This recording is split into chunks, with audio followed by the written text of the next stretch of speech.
Hello my dear friends. तो आप लोगों को फिर से एक बार ऑनलाइन टीचिंग अड्डा प्लेटफॉर्म में स्वागत है। आज हम लोग इस वीडियो में जनरल साइंस का जो इम्पोर्टेंट क्वेश्चन आंसर कर रहे थे, तो उसका आज वीडियो नंबर 2 है। इससे पहले एक वीडियो मैं बना चुका हूं जिसमें लगभग 100 प्लस क्वेश्चन को डिस्कस किया गया है। ये जो है आज दूसरा वीडियो है, इसमें भी जो है लगभग 100 प्लस क्वेश्चन को मैं डिस्कस करूँगा।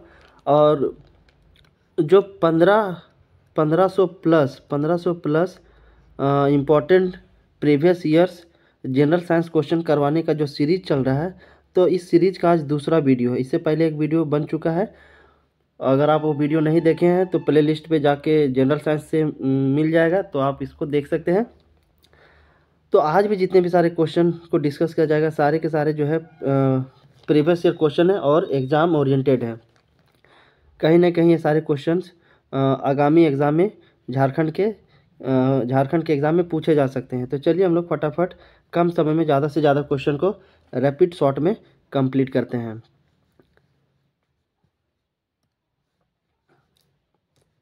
तो आज का क्वेश्चन है, गैसों के दाब ज्ञात करने वाला यंत्र क्या कहलाता है? तो manometer. Manometer is a device which is use to measure the pressure. Simple सा आप लोगों को याद रखना है। मैनोमीटर क्या एक डिवाइस है जिससे गैस का प्रेशर मेजर किया जाता है। दूसरा प्रश्न है, Bhabha atomic research centre Trombay Trombay कहाँ? ट्रॉम्बे मुंबई में स्थित 5वें न्यूक्लियर रिएक्टर का क्या नाम है? तो इसका उत्तर क्या आंसर होगा? ध्रुव। क्वेश्चन ये भी काफ़ी अच्छा क्वेश्चन है। और पूछा हुआ क्वेश्चन क्या पूछा जा रहा है? Bhabha atomic research centre Trombay Trombay Bhabha atomic research centre कहाँ पे लोकेटेड है? ट्रॉम्बे ट्रॉम्बे मुंबई महाराष्ट्र में है ना। इसका जो हेड क्वार्टर कहाँ पे है? ट्रॉम्बे मुंबई महाराष्ट्र में। तो क्वेश्चन पूछा जा रहा है, Bhabha atomic research centre Trombay में स्थित जो 5वें न्यूक्लियर रिएक्टर है उसका क्या नाम है? तो उसका नाम क्या है? ध्रुव है। अगला प्रश्न है, अग्नाशयी रस में पाए जाने वाला एंजाइम ट्रिप्सिन प्रोटीन या पेप्टोन को किसमें बदलता है? तो इस तरीके के क्वेश्चन जो है अक्सर कॉम्पिटिटिव एग्ज़ाम में पूछे जाते हो, चाहे रेलवे के एग्ज़ाम हो या फिर कोई भी स्टेट पीसीएस का एग्ज़ाम हो या फिर जेसीसी का एग्ज़ाम हो। तो इस तरीके के क्वेश्चन पूछे जाते हैं। ये सारे क्वेश्चन प्रीवियस ईयर से। अगर आप इस वीडियो को लास्ट तक देखते हैं तो आपको डेफिनेटली एग्ज़ाम में क्वेश्चन इस वीडियो से देखने को मिलेंगे। तो अग्नाशी रस में पाए जाने वाला जो एंजाइम है जिसका नाम क्या है? ट्रिप्सिन है, प्रोटीन या पेप्टोन को किसमें बदलता है? तो इसका राइट आंसर क्या होगा? छोटे पेप्टाइड्स में बदलता है। छोटे पेप्टाइड्स में बदलता है। अगला प्रश्न है, मनुष्य में दाद जिसे रिंग वॉर्म कहा जाता है, तो दाद रोग जो है उसके रोग कारक कवक का नाम क्या है? तो इसका राइट आंसर होगा माइक्रोस्पोर्म। माइक्रोस्पोर्म जो है इसका राइट आंसर है।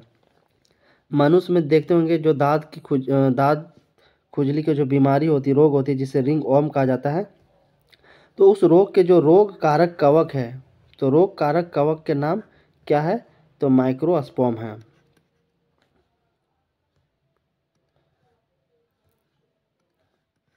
अगला प्रश्न है, स्कर्वी नामक रोग किस विटामिन के अभाव में होता है? यानी स्कर्वी नामक जो बीमारी होती है वो किस विटामिन की कमी से होती है? तो विटामिन सी की कमी से होती है। जब हमारे बॉडी में विटामिन सी की कमी हो जाएगी, विटामिन सी की कमी हो जाएगी तो हमें स्कर्वी नामक रोग हो सकता है। विटामिन सी जो है हमारे बॉडी में काफ़ी इंपॉर्टेंट रोल प्ले करता है और ये इम्यून सिस्टम को बढ़ाने के लिए भी उत्तरदायी है ना। जो हमारे अंदर का जो इम्यूनिटी सिस्टम होता है उसको इन्हेंस करने यानी बढ़ाने का काम करता है विटामिन सी। इसीलिए जो है विटामिन सी जो होते हैं, विटामिन सी रिच फूड्स जो होते हैं उसको सेवन करना चाहिए अपने डाइट में। अगला प्रश्न है, सबसे भारी धातु कौन सी है? तो सबसे भारी धातु कौन सी है? ओस्मियम है। Osmium is a heaviest metal. अगला प्रश्न, विद्युत का सबसे अच्छा चालक क्या है? तो विद्युत का सबसे अच्छा चालक कौन है? चांदी है। चांदी is a silver is a good conductor of electricity.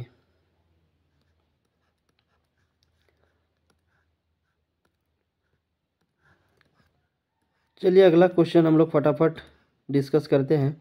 अगला प्रश्न है, पोटासियम का अयस्क कार्नेलाइट है, उसका सूत्र क्या होता है? देखिए यहाँ से दो चीज़ें क्वेश्चन बन सकता है।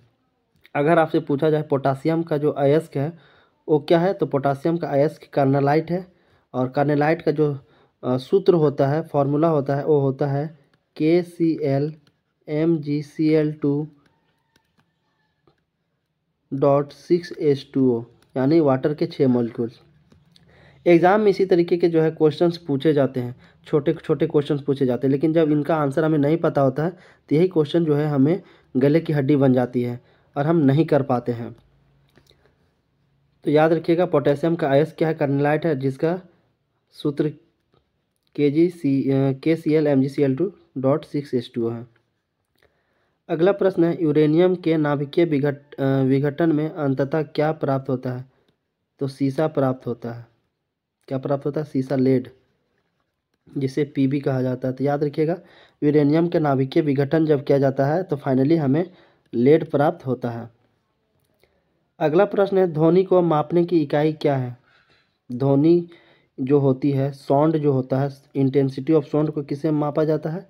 तो डेसिबल से मापा जाता है। इसका यूनिट क्या होता है? डीबी होता है। अगर आपसे क्वेश्चन पूछा जाए ध्वनि को मापने वाली की क्या यूनिट होती है, तो डेसिबल होती है, जिसका किस तरीके से रिप्रेजेंट किया जाता है, लिखा जाता है? डीबी से लिखा जाता है ना। अगला प्रश्न है, स्टेनलेस स्टील किन धातुओं का मिश्रण है? Stainless steel is a alloy of. तो स्टेनलेस स्टील बनाने के लिए क्या क्या मिलाना पड़ता है? क्रोमियम, लोहा और निकेल को मिलाना पड़ता है। Stainless steel is a alloy which is made from chromium, लोहा और निकेल। क्रोमियम, आयरन और निकेल को जब मिलाते हैं एक कॉम्पोजिशन में, वो कॉम्पोजिशन डिपेंड करता है कि हमें किस तरीके के प्रॉपर्टी का स्टेनलेस स्टील चाहिए। उस पर जो है कॉम्पोजिशन डिपेंड करता है कि कितने मात्रा में क्या मिलाना है। तो बस बेसिकली ये जान लीजिए, स्टेनलेस स्टील जो है बेसिकली क्रोमियम, आयरन और निकेल का मिश्रण होता है। नेक्स्ट प्रश्न है, वनस्पति विज्ञान की उस शाखा का क्या नाम है जिसमें शैवाल का अध्ययन किया जाता है? तो फाइकोलॉजी। वनस्पति विज्ञान का एक ऐसा शाखा, एक ऐसा ब्रांच जिसे फाइकोलॉजी कहा जाता है। और फाइकोलॉजी में जो है वनस्पति विज्ञान की जिसमें शैवाल का अध्ययन किया जाता है। याद रखिएगा, phycology is a branch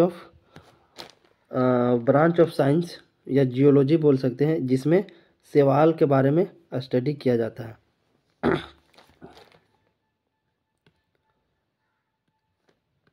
next प्रश्न है, दूध से दही बनाने वाले जीवाणु का नाम क्या है?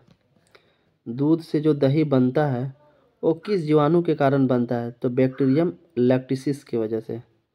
बैक्टीरियम लैक्टिसिस एसिडाइड, ठीक है, याद रखिएगा, बैक्टीरियम लैक्टिसी एसिडाइड के वजह से जो है, इसके वजह से दूध से दही बनता है। अगला प्रश्न है, मधुमेह के रोगी के पेशाब में किसकी अधिकता हो जाती है? तो शुगर की मात्रा अधिक हो जाती है। जैसे देखते होंगे जो शुगर रोगी है, जिसे चीनिया बीमारी कहा जाता है आम चाल की भाषा में, तो जिसे शुगर होता है तो शुगर रोगी को देखेंगे कि जहाँ पे पेशाब करता है यानी यूरिन पास करता है, उस जगह पे छोटे छोटे काली चींटी पड़ जाती है। क्यों? क्योंकि उस जगह पे जो होती है, जहाँ पे यूरिन पास किया जाता है, तो यूरिन में ग्लूकोज होने की वजह से, मिठास होने की वजह से वहाँ पे चींटी लग जाती है। तो इसका राइट आंसर क्या हो जाएगा? शुगर। अगला प्रश्न है, स्वचालित ब्रेक जिसे हाइड्रोलिक ब्रेक कहा जाता है किस नियम के आधार पर काम करता है? तो हाइड्रोलिक ब्रेक पास्कल के नियम के आधार पर काम करता है। Hydraulic brake work on the principle of Pascal's law. Pascal's law. Hydraulic brake का जो काम करने का जो प्रिंसिपल है वो पास्कल के नियम पर आधारित है। अगला प्रश्न है डीएनए संश्लेषण का प्रतिपादन किसने किया था? डीएनए संश्लेषण का प्रतिपादन किसने किया था? तो कॉर्नबर्ग ने किया था। कॉर्नबर्ग के द्वारा किया गया था। चलिए नेक्स्ट क्वेश्चन की ओर हम लोग आगे बढ़ते हैं। फोटोग्राफी में प्रयुक्त होने वाला हाइपो का रासायनिक नाम क्या है? फोटोग्राफी में जो हाइपो का इस्तेमाल किया जाता है उस हाइपो का रासायनिक नाम क्या है? तो सोडियम थायोसल्फेट। सोडियम थायोसल्फेट इसका नाम है हाइपो का। और हाइपो किस में इस्तेमाल किया जाता है? हाइपो का इस्तेमाल जो है फोटोग्राफी में किया जाता है। अगला प्रश्न है भोपाल गैस दुर्घटना में मिग का रिसाव हुआ था, इस गैस का पूरा नाम क्या है? देखिए भोपाल गैस दुर्घटना जो हुआ था उसमें मिग का रिसाव हुआ था। मिग का रिसाव हुआ था। मिग क्या है? एक प्रकार का जो है खतरनाक गैस है, विषैली गैस है। और यही गैस जो है रिसाव हो गया था जिसकी वजह से काफ़ी लोग चपेट में आ गए थे। तो मिग गैस जो है उसका पूरा नाम क्या है? मिथाइल आइसोसाइनेट है। और केमिकल फार्मूला देख सकते हैं CH3NCO है। ठीक है, CH3NCO जो है मिग गैस का केमिकल फार्मूला है। अगला प्रश्न गेहूं का वैज्ञानिक नाम क्या है? तो गेहूं का वैज्ञानिक नाम क्या है? ट्रिटिकम एसिटिकम। ट्रिटिकम एसिटिकम जो है गेहूं का साइंटिफिक नेम है। अगला प्रश्न ऑक्जेनोमीटर से क्या नापा जाता है? ऑक्जेनोमीटर जितने भी तरह का जो डिवाइस होते हैं इससे एक ना एक क्वेश्चन पूछे ही जाते हैं। एक दो क्वेश्चन डिवाइस से रिलेटेड क्वेश्चन पूछे जाते हैं कि इस डिवाइस का क्या यूज है। तो यहाँ पे पूछा जा रहा है ऑक्जेनोमीटर जो है उससे क्या मापा जाता है? तो पौधों की रेखीय वृद्धि। पौधों की जो रेखीय वृद्धि दर होती है जिसे linear growth rate of plants कहा जाता है उसी को मापा जाता है। तो याद रखिएगा कोई पौधा है और रेखिक तौर पे कितनी गति से कितनी दर से जो है वृद्धि कर रहा है लीनियरली, उसी को मेजर किया जाता है by the help of auxanometer. तो याद रखिएगा पौधों की रेखीय वृद्धि दर को मापने के लिए ऑक्जेनोमीटर का इस्तेमाल किया जाता है।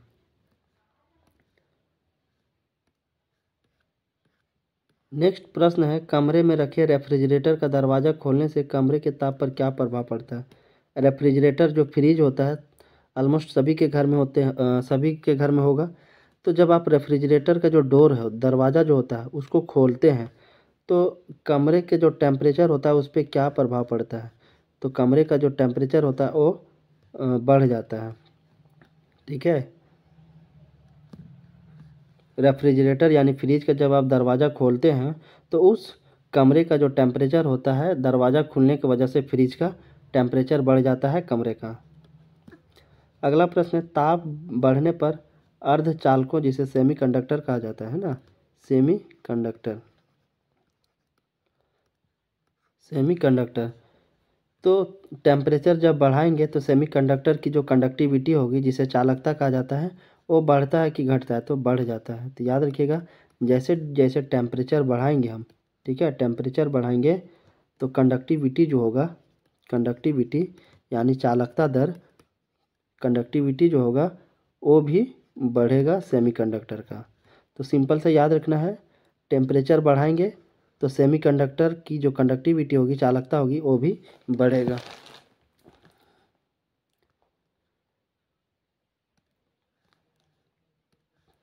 अगला प्रश्न है मनुष्य की सर्वथा की सीमा कितनी है?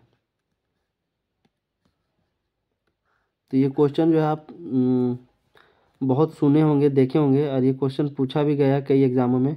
मनुष्य की सर्वथा की सीमा कितनी होती है? 20 हर्ज से लेकर के 20,000 हर्ज तक। इतने डेसिबल के साउंड को जो है, इतने फ्रेक्वेंसी के साउंड को, माफ़ कीजिएगा, इतने फ्रेक्वेंसी के साउंड को जो है मनुष्य सुन नहीं सकता है। नेक्स्ट प्रश्न है, हरा कशिश का रासायनिक सूत्र है। हरा कशिश का रासायनिक सूत्र क्या है?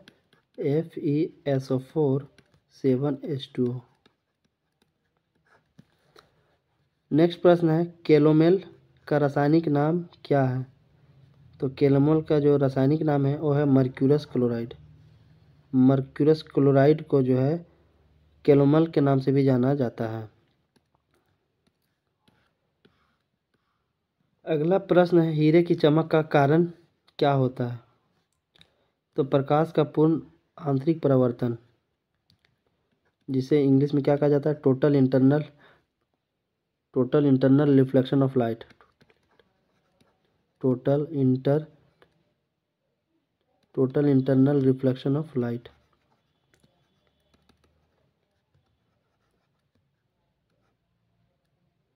Total internal refraction of light है ना।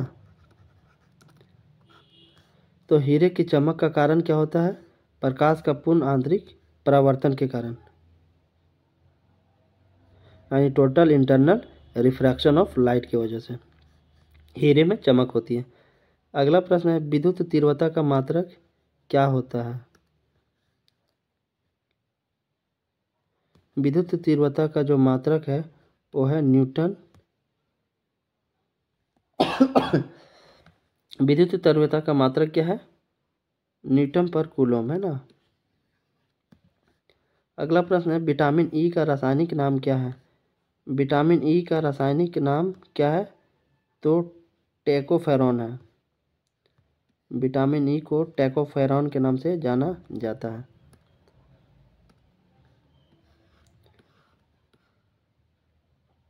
अगला प्रश्न है, भारी जल जिसे हैवी वाटर कहा जाता है वो क्या है? तो हैवी वाटर जिसका फॉर्मूला क्या था? D2O होता है। और हम लोग जो नॉर्मल यूज करते हैं पीने के लिए, डोमेस्टिक यूज के लिए, उसका फॉर्मूला क्या होता है? H2O।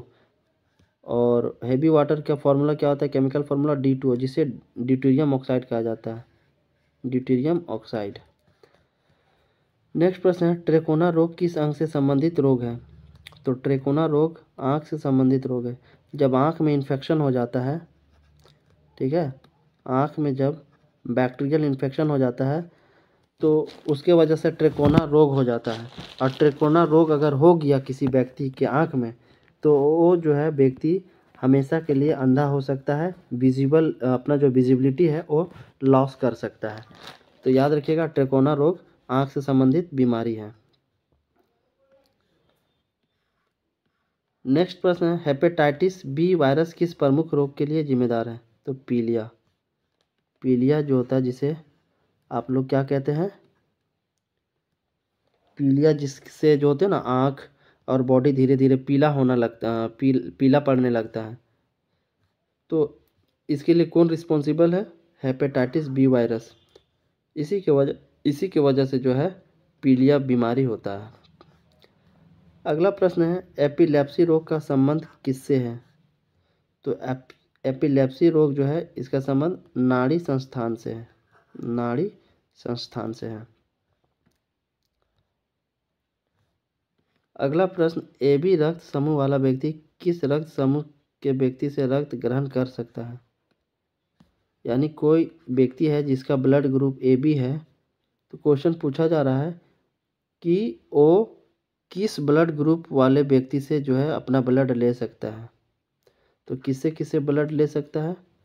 ब्लड जो है किससे किससे रिसीव कर सकता है AB ब्लड ग्रुप वाले लोग? तो वो है आपका AB और O। तो AB ब्लड ग्रुप जिसका होगा वो जो है A ब्लड ग्रुप से भी ले सकता है, B से और AB से, और O ग्रुप से भी ले सकता है ब्लड जरूरत पड़ने पर। अगला प्रश्न है, चेचक के टीके की खोज किसने की थी? ये भी अच्छा क्वेश्चन है। चेचक का जो टीका है, वैक्सीन है, उसकी खोज किसने की थी? तो एडवर्ड जेनर जी के द्वारा चेचक के टीके की खोज की गई थी। अगला प्रश्न, दूध एक आदर्श आहार है लेकिन इसमें किन तत्वों की कमी होती है? दूध जो होता है एक अच्छा डाइट माना जाता है, अच्छा आहार माना जाता है, लेकिन इसमें किसकी कमी होती है? तो आयरन की कमी होती है। आयरन और कॉपर की कमी होती है, आयरन एवं कॉपर की कमी होती है। दूध में ज़्यादा प्रोटीन पाया जाता है ना, याद रखिएगा, दूध में प्रोटीन ज़्यादा पाया जाता है, इसमें आयरन की कमी होती है। अगला प्रश्न है, विश्व का सबसे पुराना खदान कौन सा है? तो होट बलगैर जो है ये विश्व का सबसे पुराना खदान है। अगला प्रश्न, किस बकरी को विश्व की दूध की रानी यानी मिल्क क्वीन ऑफ वर्ल्ड के नाम से भी जाना जाता है? तो कौन सी बकरी को विश्व की दूध की रानी कही जाती है? तो सानेन। इसका राइट आंसर याद रखिएगा, सानेन। सानेन बकरी जो होती है उसको विश्व की दूध की रानी कही जाती है, यानी मिल्क क्वीन ऑफ वर्ल्ड के नाम से जाना जाता है इसे।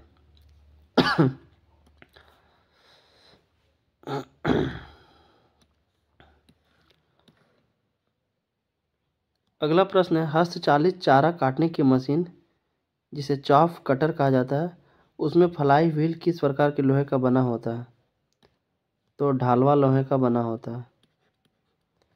हाथ से चलाने वाला जो मशीन होता है, जो देखते होंगे यूपी बिहार में ज़्यादा देखने को मिलता है, जिससे घास की कटाई होती है, जानवरों के लिए जो चारा होता है उसको काटने के लिए इस्तेमाल किया जाता है। जैसे गोल गोल होता है ना, देखते होंगे फिल्मों में भी दिखाया जाता है। तो जो चॉक कटर होता है उसमें जो फ्लाई व्हील लगी होती है वो किस प्रकार के लोहे का बना होता है? तो ढालवा लोहे का बना होता है। चलिए हम लोग आगे बात करते हैं, प्रति 100 ग्राम भैंस के दूध से कितनी ऊर्जा प्राप्त होती है? तो लगभग 90 कैलोरी प्राप्त होती है। प्रति 100 ग्राम अगर भैंस का दूध पिएंगे तो कितनी कैलोरी आपको ऊर्जा प्राप्त होगी? 90 कैलोरी के आसपास। अगला प्रश्न है, मनुष्य के रक्त में लाल रंग का कारण क्यों होता है? तो इसका आंसर सभी को पता होगा, हीमोग्लोबिन के कारण। और ये भी क्वेश्चन जो है ना जाने कई बार एग्जामों में पूछा गया है कि मनुष्य के जो रक्त होता है, ब्लड होता है, वो लाल क्यों होता है? तो हीमोग्लोबिन के कारण। हीमोग्लोबिन का दो काम है, हीमोग्लोबिन का दो काम है। पहला कि ये ब्लड के कलर को रेड करता है, और ये ऑक्सीजन को भी ले जाने का काम करता है, ट्रांसपोर्टेशन ऑफ ऑक्सीजन का भी काम करता है। ट्रांसपोर्टेशन ऑफ ऑक्सीजन यानी ऑक्सीजन का परिवहन भी करता है।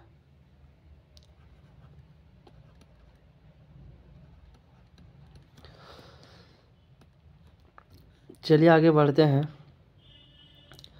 अगला क्वेश्चन है, मनुष्य में गैस्ट्रिक रस यानी गैस्ट्रिक जूस किस अंग से स्रावित होता है? तो अमाशय से होता है। याद रखिएगा, मनुष्य में जो गैस्ट्रिक जूस रिलीज होता है, स्रावी होती है, उसे कौन सा अंग से होता है? तो अमाशय से होता है।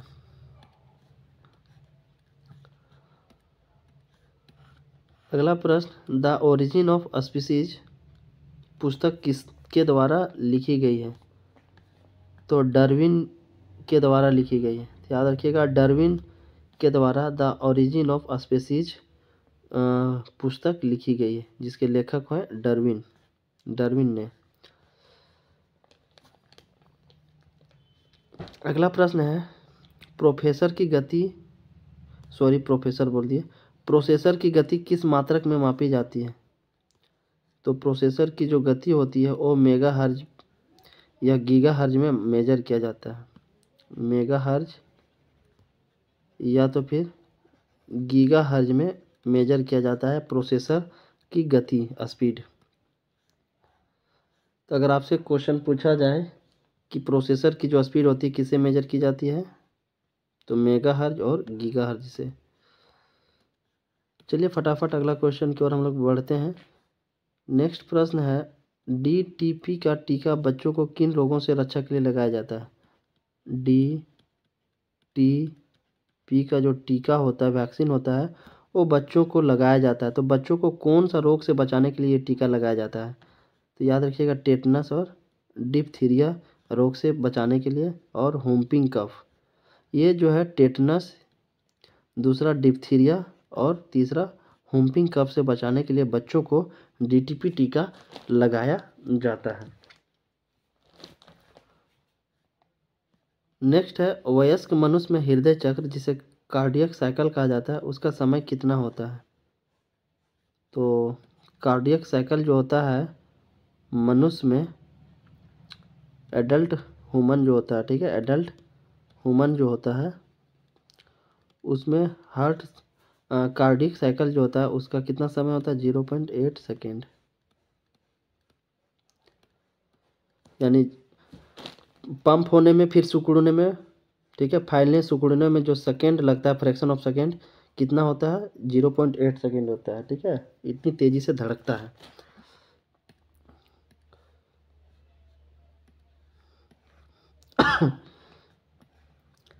अगला प्रश्न है मछलियों में श्वसन हेतु अंग कौन सा है। मछलियाँ कौन से अंग के मदद से श्वास लेती है श्वसन करती है। तो गिल्स जिसे ग्लोम कहा जाता है।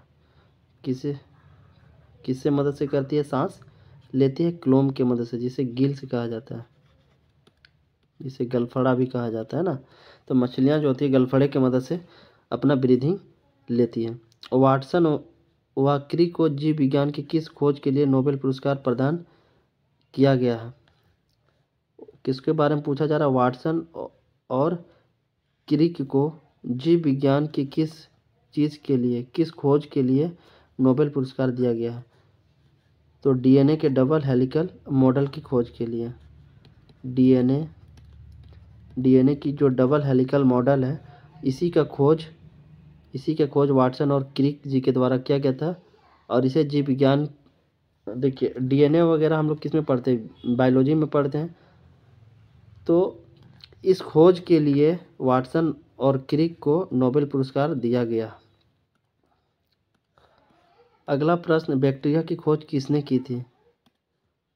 इसका आंसर होगा एंटोनी वान लीeuwenhoek ने। इन्हीं के द्वारा बैक्टीरिया की खोज की गई थी। अगला प्रश्न विज्ञान की शाखा एग्रोएस्ट्रोलॉजी में किसका अध्ययन किया जाता है। तो घास का।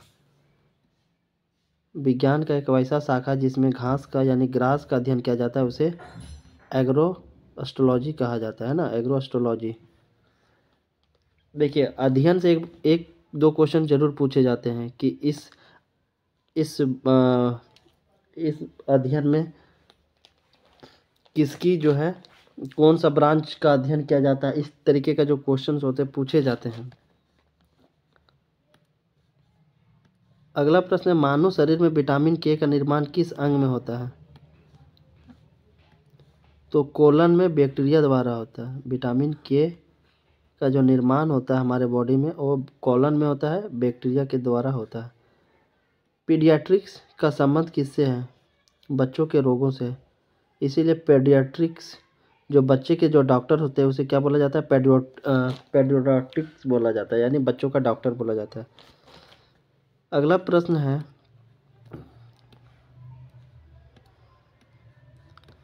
हाइपोग्लाइसेमिया नामक रोग रक्त के किसकी कमी से होता है। तो ग्लूकोज की कमी से होता है। जब ब्लड में ग्लूकोज की कमी होगी तो हाइपोग्लाइसेमिया हो सकता है। अगला प्रश्न हाइग्रोमीटर से क्या मापा जाता है। तो हाइग्रोमीटर से जो है रिलेटिव ह्यूमिडिटी मेजर की जाती है। रिलेटिव, जिसे आपेक्षिक आर्द्रता कहा जाता है। तो सिंपली याद रखना है कि हाइग्रोमीटर से रिलेटिव ह्यूमिडिटी मेजर की जाती है। हाइड्रोमीटर यंत्र से क्या नापा जाता है। देखिए वहाँ पे हाइग्रोमीटर पूछा तो हाइग्रोमीटर से जो है ह्यूमिडिटी मेजर की जाती है। अब पूछा जा रहा है हाइड्रोमीटर, तो हाइड्रोमीटर से किस चीज़ का मेजर किया जाता है।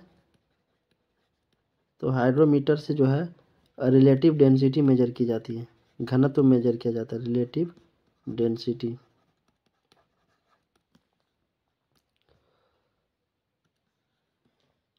अगला प्रश्न है रेड लेड का रासायनिक सूत्र क्या है। तो रेड लेड का रासायनिक सूत्र Pb3O4 है। रासायनिक दृष्टि से चीनी क्या है। तो रासायनिक दृष्टि से चीनी कार्बोहाइड्रेट है जो कि एक सुक्रोज का प्रकार है ना। एक क्या है, सुक्रोज ही है। तो याद रखिएगा रासायनिक दृष्टि से चीनी जो शुगर है, शुगर क्या है, वो एक प्रकार का कार्बोहाइड्रेट है यानी सुक्रोज है। अगला प्रश्न है, किस खनिज को बेवकूफ़ों का सोना कहा जाता है यानी फुट्स गोल्ड कहा जाता है? तो पायराइट को जो है बेवकूफ़ों का सोना कहा जाता है। ये भी इम्पोर्टेंट याद रखिएगा, पायराइट को बेवकूफ़ों का सोना कहा जाता है। अगला प्रश्न है, एंटीपायरेटिक दवा ली जाती है, क्यों ली जाती है? तो बुखार कम करने के लिए एंटीपायरेटिक की दवा ली जाती है। अगला प्रश्न है, फोटोग्राफी में प्रयुक्त होने वाली जो हाइपो उसका रासायनिक रूप से क्या जाना जाता है? उसका रासायनिक नाम क्या है? तो सोडियम थायोसल्फेट है। ठीक है, याद रखिएगा, फोटोग्राफी में प्रयुक्त होने वाली जो हाइपो है उसका केमिकल नेम क्या है? सोडियम थायोसल्फेट है। अगला प्रश्न है, मूत्र का पीला रंग किसके कारण होता है? तो उरोक्रोम के कारण होता है। मूत्र का जो पीला रंग होता है वो यूरोक्रोम की वजह से होता है। अगला प्रश्न है, हाइपोकॉन्ड्रिया बीमारी क्या होती है? हाइपोकॉन्ड्रिया रोग क्या होता है? तो क्या होता है, अपने स्वास्थ्य के विषय में असमान मानसिक चिंता की बीमारी होती है। हाइपोकॉन्ड्रिया क्या है? मानसिक चिंता से संबंधित बीमारी है। जो डिप्रेशन में होता है ना, मेंटल डिप्रेशन में चला जाता है, तो वो किस तरीके का बीमारी है? हाइपोकॉन्ड्रिया यानी मानसिक चिंता की बीमारी है, उसी से संबंधित बीमारी है। अगला प्रश्न, नेत्रदान में रोगी में आँख के किस भाग का प्रतिरोपण यानी ट्रांसप्लांटेशन किया जाता है? तो कॉर्निया का। नेत्रदान में जो है रोगी का कौन सा भाग आँख का ट्रांसप्लांट किया जाता है प्रतिरोपण? तो कॉर्निया का।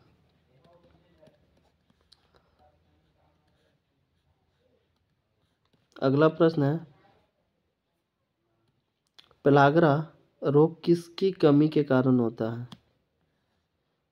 तो पेलाग्रा रोग जो है वो नियासिन की कमी के कारण होता है। नियासिन की कमी होगी बॉडी में तो पेलाग्रा रोग हो सकता है। नेक्स्ट क्वेश्चन है, चंद्रमा के तल से आकाश का काला दिखना किस कारण होता है? तो प्रकाश का प्रकीर्णन की वजह से चंद्रमा के तल से जब आकाश को देखेंगे तो कैसा दिखाई देगा? काला दिखाई देगा, ड्यू टू प्रकाश का प्रकीर्णन। अगला प्रश्न है, खसरा होने का कारण क्या है? खसरा जो होता है वो रोग वो किसकी वजह से होता है? तो वायरस की वजह से होता है। अगला प्रश्न, सामान्य स्थितियों में हृदय से आने वाली रक्त का कितना प्रतिशत भाग गुर्दे को मिलता है? तो 24% मिलता है। ये भी अच्छा क्वेश्चन है। हृदय से आने वाली जो रक्त होती है, ब्लड होती है, कितना परसेंट भाग किडनी को मिलता है? तो 24% मिलता है सामान्य स्थिति में, नॉर्मल स्थिति में। अगर आपको किसी तरीके का हार्ट का डिसीज नहीं है, बीमारी नहीं है, तो नॉर्मल स्थिति में जो हार्ट से आने वाली जो ब्लड होगा वो किडनी को कितना परसेंट मिलेगा? 24% मिलता है। अगला प्रश्न है, नायलॉन प्लास्टिक्स के आविष्कार कौन थे? तो नायलॉन प्लास्टिक्स के आविष्कारक कौन थे?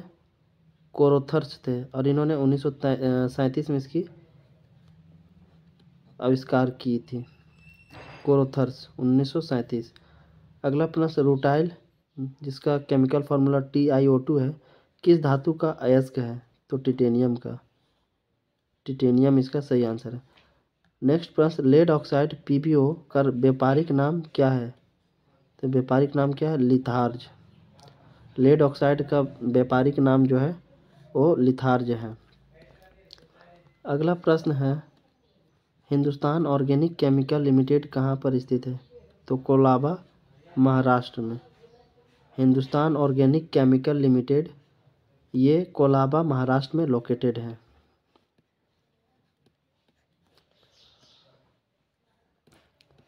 अगला प्रश्न, स्तनधारी प्राणियों में रक्त का सबसे अधिक तापमान किस पशु का होता है? तो व्हेल का होता है, जो व्हेल मछली होती है। तो क्वेश्चन ही बहुत अच्छा था कि स्तनधारी प्राणियों में जो रक्त का सबसे अधिक तापमान किस पशु का होता है? तो व्हेल में होता है। रेडियो एक्टिविटी की इकाई क्या होती है? तो रेडियो एक्टिविता की जो इकाई होती है, यूनिट होती है, वो बेक्यूरेल होती है। याद रखिएगा, बेक्यूरेल। अगला प्रश्न है, ध्वनि से संबंधित विज्ञान क्या कहलाता है? ध्वनि से संबंधित विज्ञान एकॉस्टिक कहलाता है ना, एकॉस्टिक कहलाता है। अगला प्रश्न है, इलेक्ट्रॉन की विराम ऊर्जा होती है।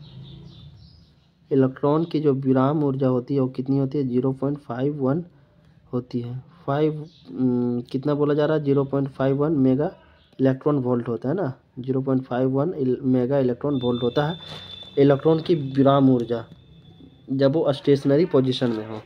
अगला प्रश्न है, प्रदीप्ति घनत्व का मात्रक क्या होता है? प्रदीप्ति घनत्व का मात्रक होता है लक्स।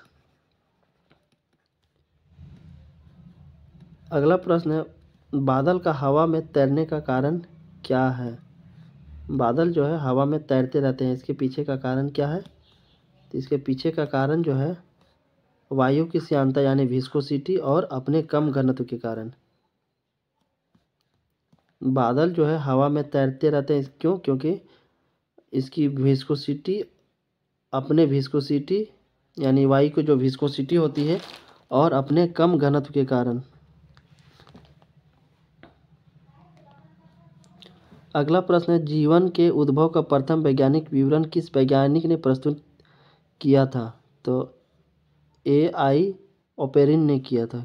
कौन किया था? AI ओपेरिन, है ना।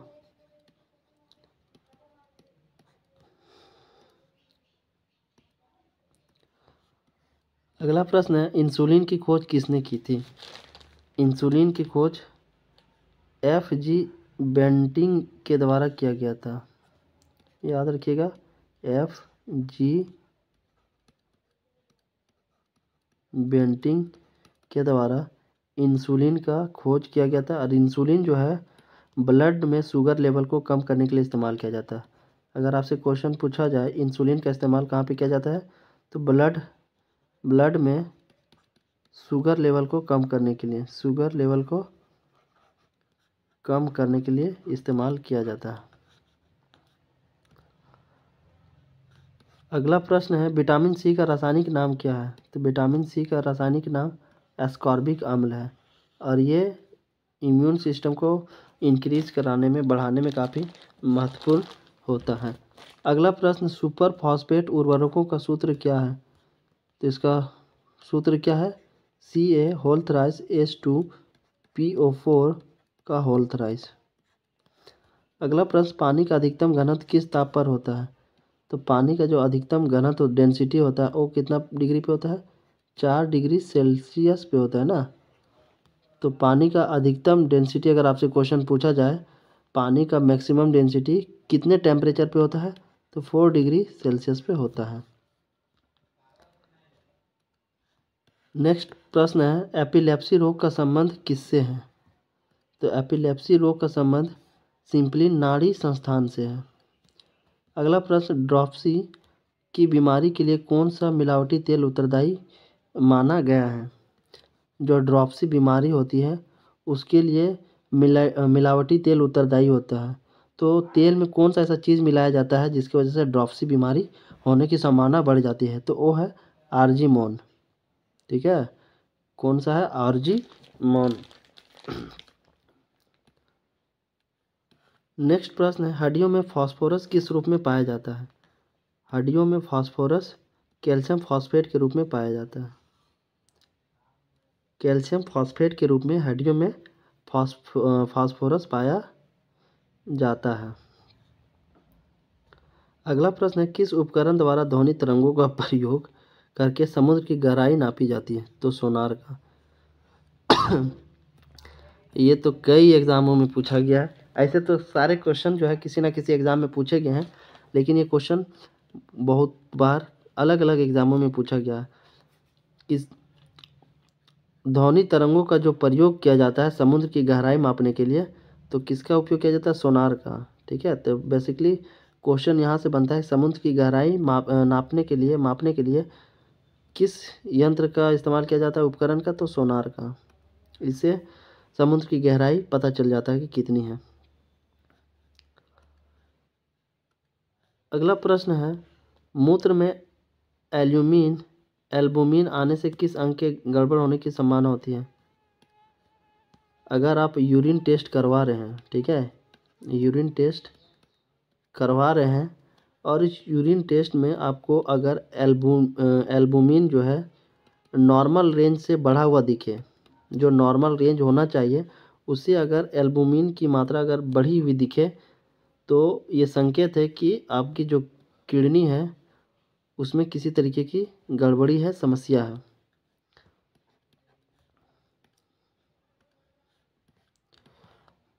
अगला प्रश्न है, मैनोमीटर से क्या मापा जाता है? तो मैनोमीटर से गैसों का प्रेशर मापा जाता है। गैस का प्रेशर मापा जाता है ना, गैस का प्रेशर मापा जाता है मैनोमीटर से। अगला प्रश्न है, पायरोडॉक्सिन किसका रासायनिक नाम है?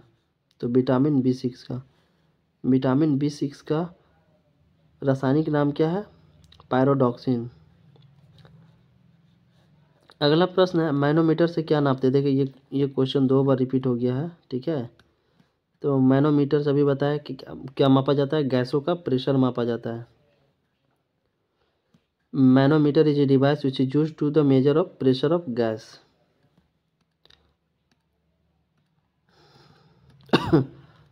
अगला प्रश्न है, 4 अर्ध आयुओं के पश्चात किसी रेडियो एक्टिव पदार्थ का कितना भाग अविघटित रह जाएगा? तो कितना भाग अवघटित रह जाएगा? यानी 1/16 भाग। अगर परसेंटेज की बात करें तो 6.25% भाग जो होगा वो अविघटित रह जाएगा। अगला प्रश्न है, शुष्क छिपाक जिसे जेरोफ्थाल्मिया कहा जाता है उसका क्या कारण है? तो विटामिन ए की कमी के कारण। विटामिन जब ए की कमी हो जाएगी तो शुष्क छिपाक जेरोफ्थाल्मिया होने की संभावना बढ़ जाती है। अगला प्रश्न है, सोडियम के किस यौगिक को वाटर ग्लास कहा जाता है? तो सोडियम सिलिकेट को। याद रखिएगा, सोडियम सिलिकेट को वाटर ग्लास के नाम से जाना जाता है। सोडियम सिलिकेट को वाटर ग्लास भी कहा जाता है। अगला प्रश्न है, चुंबकीय दृष्टि से ऑक्सीजन क्या है? चुंबकीय दृष्टि से ऑक्सीजन जो है वो क्या है? तो पारामैग्नेटिक है। याद रखिएगा, ऑक्सीजन जो है पारामैग्नेटिक है। पारामैग्नेटिक है in the point of view, in points of चुंबकीय दृष्टि। मैग्नेटिज्म की दृष्टि से अगर देखा जाए तो ऑक्सीजन क्या है? पारामैग्नेटिक है, यानी अनुचुंबकीय है। इस तरीके से जो इम्पोर्टेंट क्वेश्चंस थे, लगभग 100 क्वेश्चन आज भी हम लोग इसमें कंप्लीट किए। तो फिर मिलते हैं नेक्स्ट 3rd पार्ट में। Thanks for watching.